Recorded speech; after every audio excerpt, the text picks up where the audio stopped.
Namaskar, this is Santosh Kumar Sahu with a new session of the series. Dear friends, here we will discuss from question number 11 to 20. So, without delay, we will start the session. So, our next question is question number 11. According to Ayurveda, the three pillars of the life are, यानी आयुर्वेद के अनुसार जीवन के तीन स्तंभ है। यहाँ पे आपको चार ऑप्शन मिलेगा।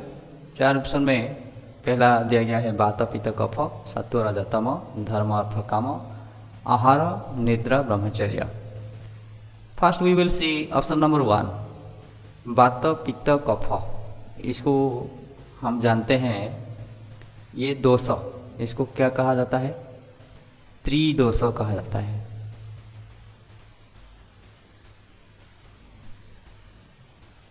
आयुर्वेद में इसको त्रिदोष कहा जाता है। और क्या कहा जाता है? इसको स्तंभ स्तंभ भी कहा जाता है। मीन्स स्तंभ मीन्स व्हाट? पिलर, स्तंभ, त्रिस्तंभ। और एक कॉन्सेप्ट है उपस्तंभ, means supportive pillar।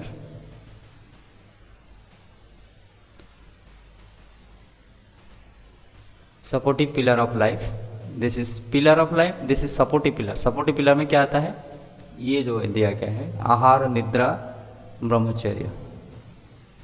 Clear? Ayurveda में इसको वात पित्त कफ इज द स्तंभ, is the pillar of life, but आहार और निद्रा ब्रह्मचर्य उपस्तंभ, these are the supportive pillar of life. इसको थोड़ा ध्यान रखिए।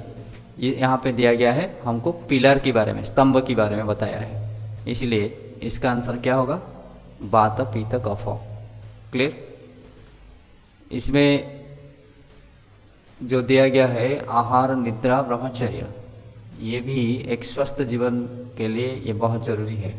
डाइट पैटर्न कैसा होना चाहिए, स्लीप पैटर्न कैसा होना चाहिए, ब्रह्मचर्य भी हमारा लाइफ में बहुत अहम भूमिका अदा करता है।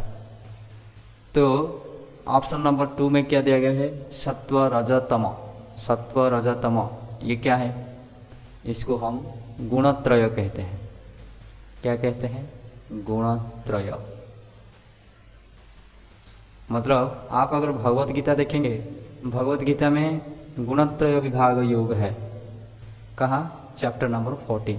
चैप्टर नंबर 14 में ये 3 गुण के बारे में बहुत सारे डिस्कशन मिल जाता है। आप अगर देखेंगे सांख्य में भी सत्व रजत तम का भूमिका बहुत अहम हो जाता है। जब क्रिएशन प्रोसेस होता है इसका भूमिका अहम हो जाता है सांख्य में। सो इसको गुणत्रय कहा जाता है। और ये ऑप्शन 3 में जो दिया गया ये क्या है? धर्म अर्थ काम, और एक होता है इसमें मोक्ष।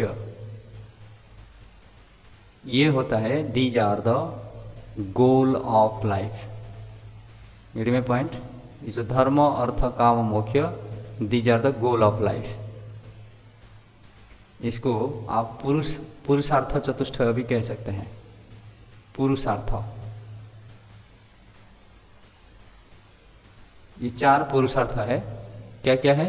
धर्म अर्थ काम मोक्ष। इसको आप गोल कह सकते हैं, गोल ऑफ ह्यूमन लाइफ। इसको आप एम कह सकते हैं, एम ऑफ ह्यूमन लाइफ। धर्म क्या है? Righteousness. Righteousness means the values, human values. आपके पास ह्यूमन वैल्यू होना चाहिए। एंड अर्थ, अर्थ क्या है? The economic value. हम जो इनकम करेंगे, अर्थ हमारे लिए जरूरी है, लेकिन ऐसा नहीं कि इनकम जैसे तैसे भी करेंगे। इनकम भी वो राइटियसनेस पाथ में हम इनकम करेंगे, जो भी इनकम करेंगे। देन काम, काम मीन्स प्लेजर। लाइफ में हमारा प्लेजर रिक्रिएशन भी हमको चाहिए। देन मोक्ष, मोक्ष मीन्स लिबरेशन।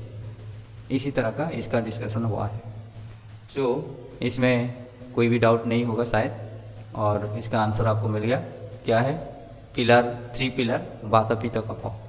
अगर सपोर्टिव पिलर दिया होता तो ये हो जाता। I hope it is clear. Next question next question is the aim of yoga education focuses on, यानी योग शिक्षा के उद्देश्य का केंद्र क्या, उद्देश्य का केंद्र क्या होता है? हम जानते हैं yoga education is for all round development, means including your physical, mental, psychological, social, everything will come. Not only the knowledge part will come, not only the strength part will come, not only the social relationship only come. Everything will come. That is known as holistic personality development.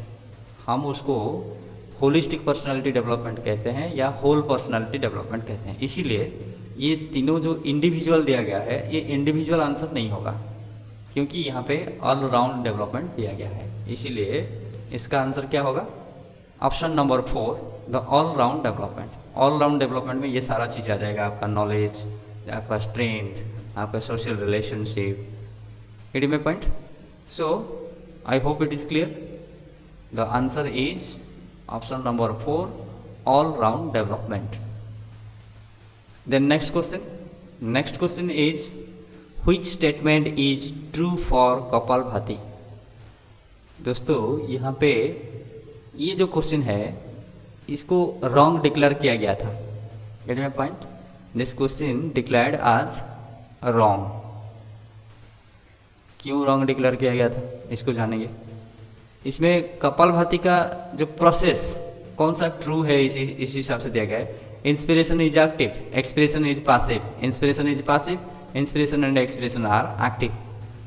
तो यहाँ पे एक तो reference नहीं दिया गया है कपालभाति, क्योंकि कपालभाति गैरंडर संहिता में और कुछ होता है, हठ प्रतिपिका में और कुछ तरीका होता है। तो कहाँ किसी के हिसाब से मतलब आप चुनेंगे यहाँ से आंसर। और दूसरा क्या होता है, इसमें जो ऑप्शन दिया गया है वो ऑप्शन सफिशिएंट नहीं है, इसीलिए ये क्वेश्चन क्या गलत डिक्लेयर किया गया था और सबको ग्रेस मार्क मिला था।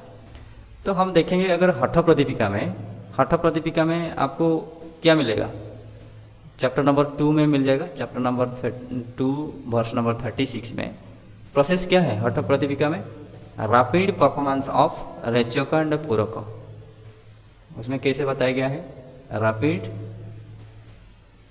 परफॉर्मेंस ऑफ रेचक एंड पूरक। क्लियर? तो इसमें देखिए रेचक पूरक मतलब दिया गया क्या, रैपिड। इंस्पिरेशन इज एक्टिव, ये नहीं है।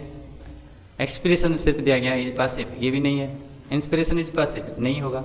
Inspiration and expression are active, ये तो रैपिड ये हो सकता है, लेकिन इसमें हठ प्रतिपिका दिया क्या, दिया नहीं है, रेफरेंस दिया नहीं है, इसीलिए ये नहीं हो सकता है। हम कैसे कहेंगे कि किसके हिसाब से। Getting my point? So Gheranda Samhita में अगर हम देखेंगे, ये हठ प्रतिपिका के हिसाब से प्रोसेस उनका हो गया। घेरंडा संहिता में अगर हम देखेंगे चैप्टर नंबर 1 में आपको मिल जाएगा 54 से लेकर 2-3 वर्ष डिस्कशन किया गया है, क्योंकि उसमें कितना कपालभाति, उसको भालाभाति कहा गया है। तो वो 3 तरह का होता है। एक बातकर्म, बातकर्म में क्या होता है, बातकर्म में फोर्सफुल ऑल्टरनेटिव नोस्ट्रल ब्रीदिंग होता है। मतलब फोर्सफुल आपको सांस लेना है, सपोज लेफ्ट में आपको फोर्सफुली श्वास लेना है, राइट में फोर्सफुली छोड़ना है, फिर राइट में लेना है फोर्सफुली और लेफ्ट में छोड़ना है। इसको कहा जाता है बातकर्म। This is the process of बातकर्म, you have to remember it, क्योंकि आगे भी इसी तरह का क्वेश्चन आ सकता है। बात कर्म का प्रोसेस डाल देगा और बोलेगा कि ये कौन सा कर्म है। Gate my point? ये हो गया फोर्सफुल ऑल्टरनेट नोस्ट्रल ब्रीदिंग। उसके बाद व्यूत कर्म, कपालभाति को 3 तरह का बताया गया। व्यूत कर्म, व्यूत कर्म में कैसे प्रैक्टिस करते हैं इसको, you have to draw water through the nostril and expel through the mouth. ये जो व्यूत कर्म है, आपको नोस्ट्रिल में वाटर को ड्रॉ करना है और फिर मुंह में उसको निकालना है। ये होता है व्यूत कर्म का practice. This is the process of व्यूत कर्म। और एक होता है लास्ट इज शीत कर्म। शीत कर्म में प्रैक्टिस कैसे होता है, शीत कर्म में उल्टा होगा, व्यूत कर्म का उल्टा। You will draw water through mouth and expel it through nostril. समझ में आया? पानी को मुंह में लेना है और नाक में निकालना है। ये 3 प्रैक्टिस कपालभाति का है। तो ये कहीं भी फॉलो नहीं कर रहा है। Gate my point? इसीलिए ये क्वेश्चन को रॉन्ग डिक्लेयर किया गया है। अगर यहाँ पे दिया होता which statement is true for kapalbhati according to Hatha Pradipika, then you can say inspiration and expiration are active, because वहाँ पे दिया गया है rapid performance of rechaka and puraka, rechaka puraka inspiration expiration.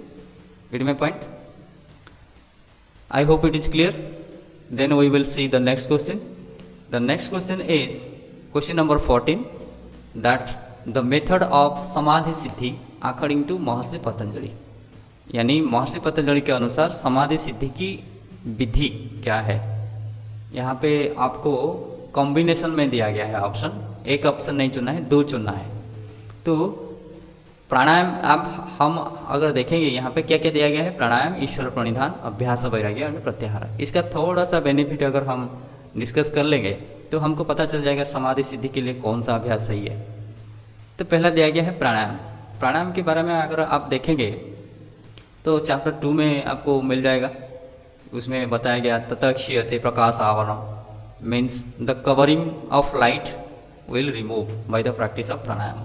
और भी एक बताया गया है बेनिफिट, धारणा सुच्च योग्यता मनसः, means your mind will be fit for concentration. यहाँ पे धारणा के बारे में बताया गया है, समाधि के बारे में बताया नहीं है, इसीलिए प्राणायाम नहीं होगा। हाँ या नहीं? आपका चैप्टर नंबर जो 2 में जो बेनिफिट दिया गया है इसके हिसाब से ये प्राणायाम नहीं हो सकता है। ईश्वर प्रणिधान, ईश्वर प्रणिधान कहाँ मिलेगा? वही चैप्टर नंबर 2 में मिल जाएगा। ईश्वर प्रणिधान को 2 बार डिस्कशन किया गया है चैप्टर नंबर 2 में। एक क्रिया योग में भी बताया गया है। क्रिया योग क्या है? क्रिया योग में 3 अभ्यास होता है, तप, स्वाध्याय, ईश्वर प्रणिधान। तो क्रिया योग का बेनिफिट क्या होता है? समाधि सिद्धि भी होता है उसमें। Gate my point? क्लेश तनुकरणार्थश्च समाधि भावनार्थ। क्लियर? तो तप, स्वाध्याय, ईश्वर प्रणिधान अगर आप प्रैक्टिस करेंगे तो क्लेश तनु होगा, मीन्स क्षीण होगा, और समाधि प्राप्त होगा। और भी दूसरी जगह में डिस्कशन किया गया है, कहाँ? आपका ईश्वर प्रणिधान चैप्टर नंबर 2 सूत्र नंबर 45 में भी उसका बेनिफिट दिया गया है। क्या दिया गया है? समाधि सिद्धि ईश्वर प्रणिधान, समाधि सिद्धि ईश्वर प्रणिधान अगर आप करेंगे तो समाधि सिद्धि हो जाएगा। ये डायरेक्ट दिया गया है, तो ये एक ऑप्शन आपको मिल गया। क्लियर? देन अभ्यास वैराग्य। अभ्यास वैराग्य चैप्टर नंबर 1 में डिस्कशन किया गया है, सूत्र नंबर 12, चैप्टर नंबर 1 का सूत्र नंबर 12, 8 पॉइंट 1 का 12 में डिस्कशन क्या बताया गया है? अभ्यास वैराग्याभ्याम तत् निरोध। निरोध किसको करना है? इसमें डायरेक्ट नहीं दिया गया है, ये इनडायरेक्टली दिया गया है। निरोध करना है किसको? चित्त वृत्ति को निरोध करना है। अगर चित्त का वृत्ति को, मॉडिफिकेशन ऑफ माइंड को आप अगर बंद करना चाहते हैं तो आपको क्या प्रैक्टिस करना चाहिए? अभ्यास एंड वैराग्य। चित्त वृत्ति अगर नियंत्रित हो जाएगा तो क्या होगा? समाधि हो जाएगा। तदा द्रष्टु स्वरूप अवस्थानम। में पॉइंट? द्रष्टु स्वरूप में अवस्थान हो जाएगा, उसको समाधि कहा जाएगा। तो ये इनडायरेक्टली भी वहाँ दिया गया है। इसका अर्थ ये समाधि सिद्धि में मदद करता है। तो हमको बेस्ट ऑप्शन चुनना है। ये भी एक हो सकता है, अभी हम कह नहीं सकते क्योंकि लास्ट हम डिस्कशन नहीं किए हैं। तो इसको रखिए थोड़ा ऑप्शन में, क्योंकि आप हर समय में कोशिश करेंगे जो बेस्ट ऑप्शन है उसको चुनेंगे। Gate my point? ऑप्शन तो दिया होगा 4, लेकिन उनमें से जो बेस्ट है उसको चुनेंगे। तो उसके बाद प्रत्याहार दिया गया है। प्रत्याहार में क्या बेनिफिट बताया गया है? प्रत्याहार आप जानते हैं कि विड्रॉ ऑफ सेंसेस। तो प्रत्याहार भी चैप्टर नंबर 2 सूत्र नंबर 55 मीन्स लास्ट सूत्र में उसका बेनिफिट बताया गया है। उसका पहला वाला सूत्र क्या है? चैप्टर नंबर 254 में प्रोसेस बताया गया है, प्रत्याहार क्या है, और उसका बेनिफिट 55 में बताया है। तो 55 में क्या बताया गया है? उसमें बताया गया है ततः परमा वश्यते इंद्रियाणम। इसका मतलब highest mastery over own senses. आपका जो सेंस ऑर्गन है, आप वहाँ सेंस ऑर्गन में हाईएस्ट मास्टरी हो जाएगा। Get my point? तो ये नहीं हो सकता है, प्रत्याहार नहीं हो सकता है। इसीलिए इसका आंसर होगा क्या? B and C. B and C कहाँ दिया गया है? Option number 2। This is the correct answer. I hope it is clear. The next question we will see that in which of the following season the practice of yoga should be started by new practitioner. जो new practitioner है वो कौन सा season में उनका अभ्यास शुरू करेंगे? ये आपको घेरंड संहिता में इसका डिस्कशन मिल जाएगा। Get my point? Gheranda Samhita में कौन सा चैप्टर में? चैप्टर नंबर 5 में आपको मिल जाएगा। कहीं कहीं तो वर्स नंबर 9 में दिया गया है, कहीं कहीं यहाँ पे जो रेफरेंस में दिया है ये वर्स नंबर 15, इसलिए यहाँ पे 15 लिखा गया है। तो छोड़िए, वर्स के बारे में छोड़िए, लेकिन चैप्टर नंबर 5 में आपका ये डिस्कशन मिल जाएगा कि कौन सा जो सीजन है, कौन सा सीजन में आप योगाभ्यास शुरू कर सकते हैं।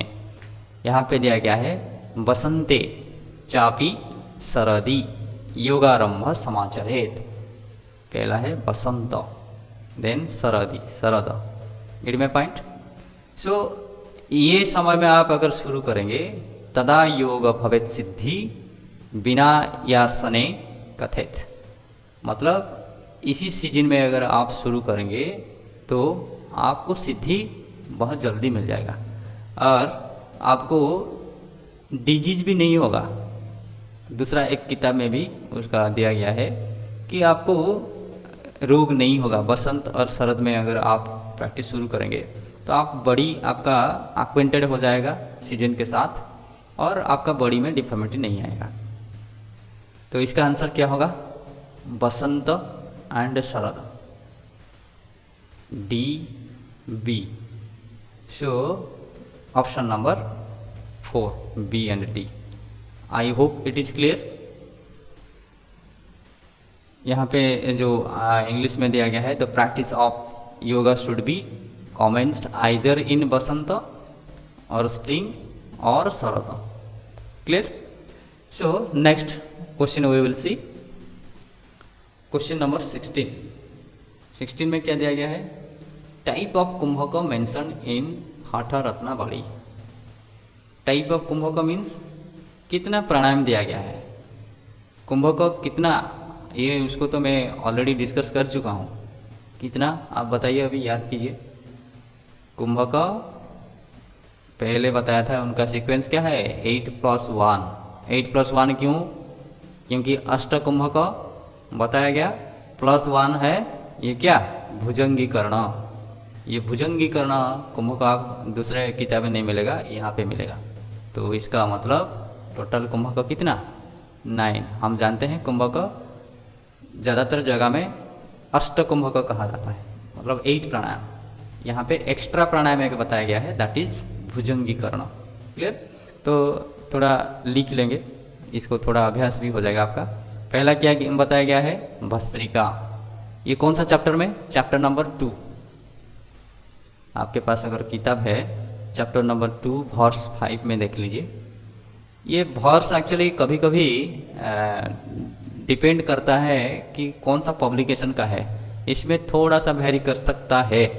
मैं गारंटी नहीं दे सकता हूँ कि वर्स नंबर आपके पास कौन सा किताब है, मेरे पास कौन सा किताब है, तो उस हिसाब से ये थोड़ा वेरी करता है। लेकिन आपको मेनली याद रखना है चैप्टर, कौन सा चैप्टर में डिस्कशन किया गया है। पहला क्या है? भस्त्रिका। इसको थोड़ा नोट कर लीजिए। सेकेंड भ्रामरी, भस्त्रिका भ्रामरी। देन सूर्य भेद, सूर्य भेद। देन उज्जयी, उज्जयी।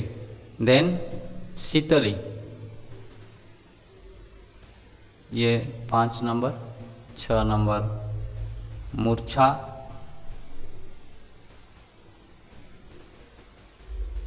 देन शीतकार, शीतकार।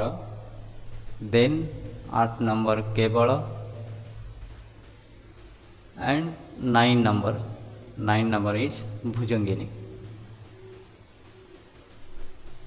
क्लियर। तो इसमें जो कॉम्बिनेशन दिया गया है, करेक्ट कॉम्बिनेशन को हमको चुनना है। यहाँ पे तीन तीन ऑप्शन दिया गया है।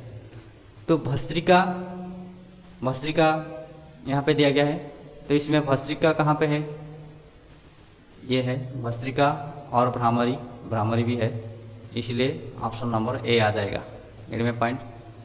और बी में क्या, केवल भुजंगिनी, भुजंगिनी तो दिया गया है, ये भी होगा, केवल केवल भी है 8 नंबर में, तो ये भी आ जाएगा, ए बी आ जाएगा। इसमें सी में क्या, मूर्छा प्लावनी, प्लावनी दिया गया क्या, मूर्छा तो दिया गया है, लेकिन यहाँ पे प्लावनी का डिस्कशन नहीं है, ये नहीं होगा।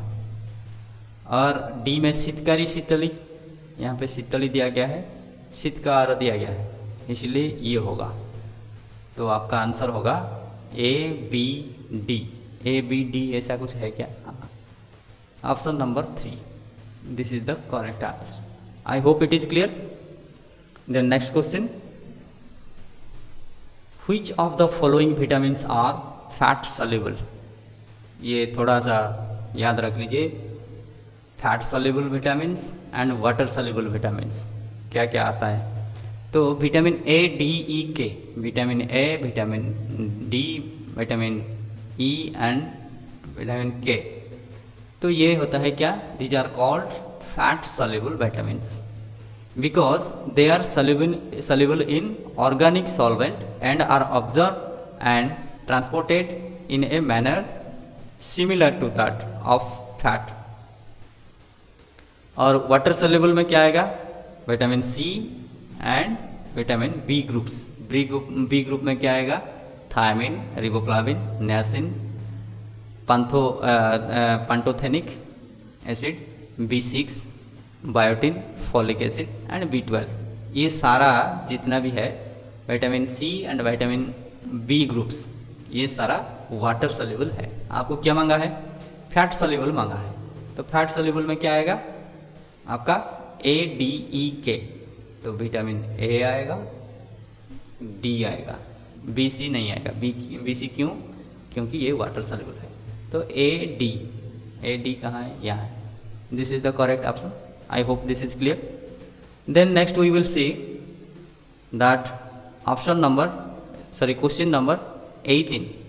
For kapha prakriti individual, which of the following type of food are beneficial? तो उससे पहले आपका वात प्रकृति का मांगा था, इसलिए वात प्रकृति का गुण को हम डिस्कस किए थे। आज थोड़ा कफ प्रकृति का गुण क्या है, उसका क्वालिटी क्या है, कफ का प्रॉपर्टी और क्वालिटी क्या है, उसको थोड़ा डिस्कस कर लेंगे तो आपको मिल जाएगा। Gate my point. So note कर लीजिए, क्वालिटीज ऑफ कफ, इसका मतलब कफ का जो क्वालिटी होगा उसका उल्टा होगा। अगर कफ ज़्यादा हो गया तो उसका उल्टा ट्रीटमेंट करेंगे। आपके पास तो एक क्वालिटी है, अगर उसको फिर लेंगे तो क्या होगा, फिर आपका कफ इम्बैलेंस हो जाएगा। पहले लिख लेते हैं, उसके बाद डिस्कस करेंगे। पहला क्या है, स्निग्ध, स्निग्ध मीन्स अनकॉटसनेस,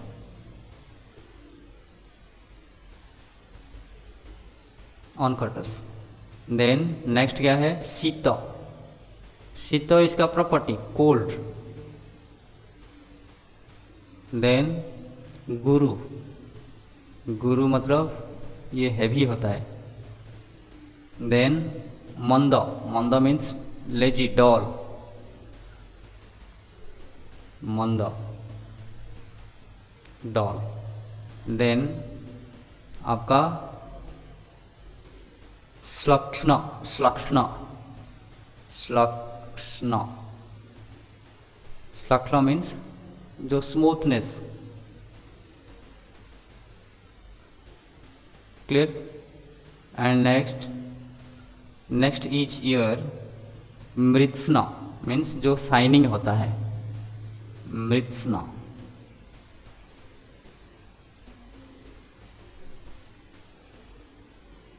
शाइनिंग, क्लियर।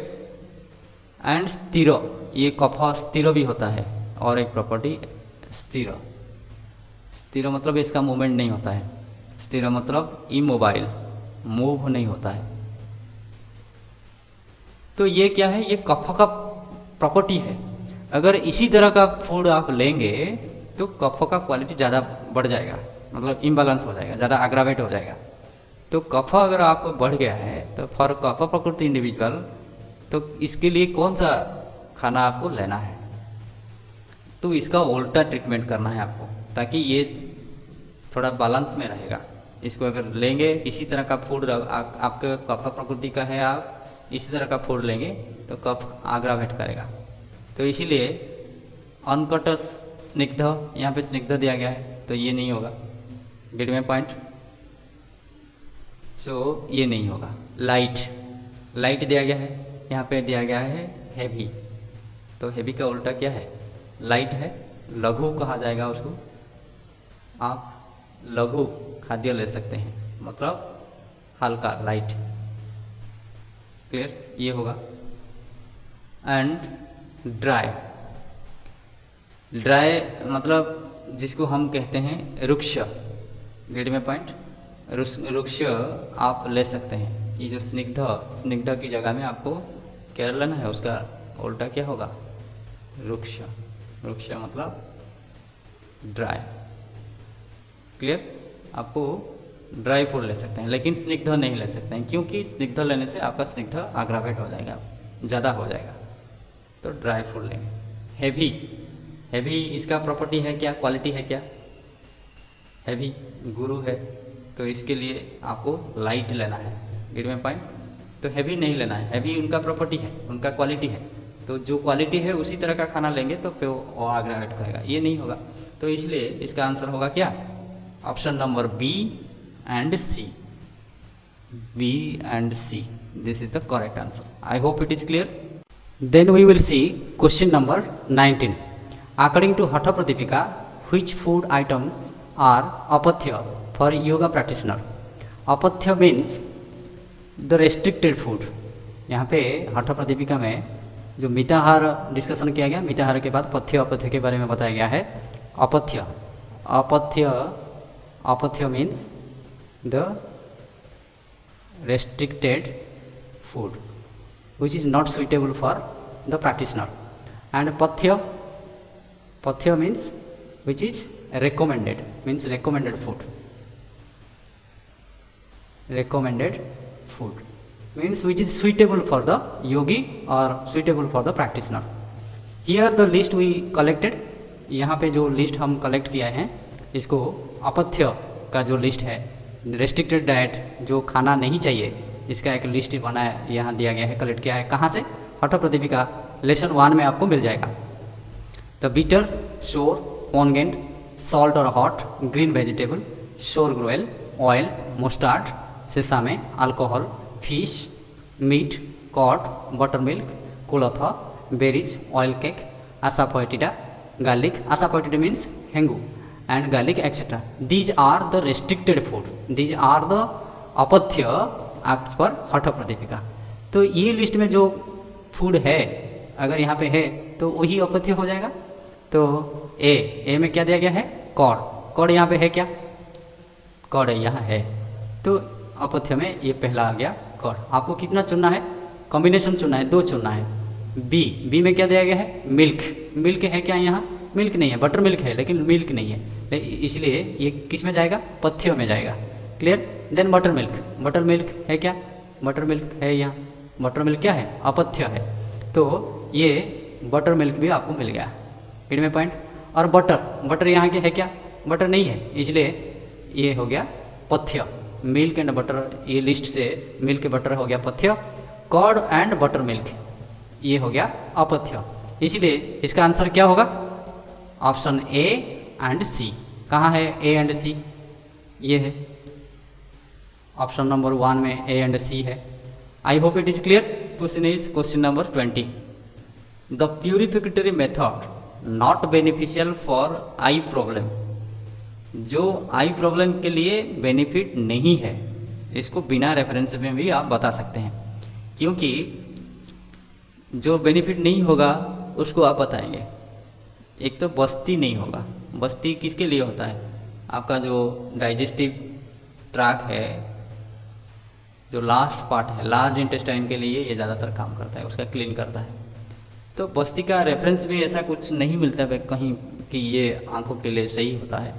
आपको अगर मतलब हठप्रदीपिका में अगर आप देखेंगे तो 60 क्रिया बताया गया है, उसमें क्या क्या आता है, नौली त्रटक भी आता है, नेति का बेनिफिट उसमें परफेक्ट विजन बताया गया है, और त्रटक का बेनिफिट मतलब उसमें बताया गया है क्योर आई डिजीजेस, नेति त्रटक के बारे में बताया गया है, which is beneficial for these are beneficial, त्रटक एंड नेति आर बेनिफिशियल। मतलब हमको मांगा क्या है, नॉट बेनिफिशियल, ये बस्ती और नौली होगा, क्योंकि त्रटक तो नहीं हो सकता, ये बेनिफिशियल है, और नेति तो नहीं हो सकता, ये बेनिफिशियल है।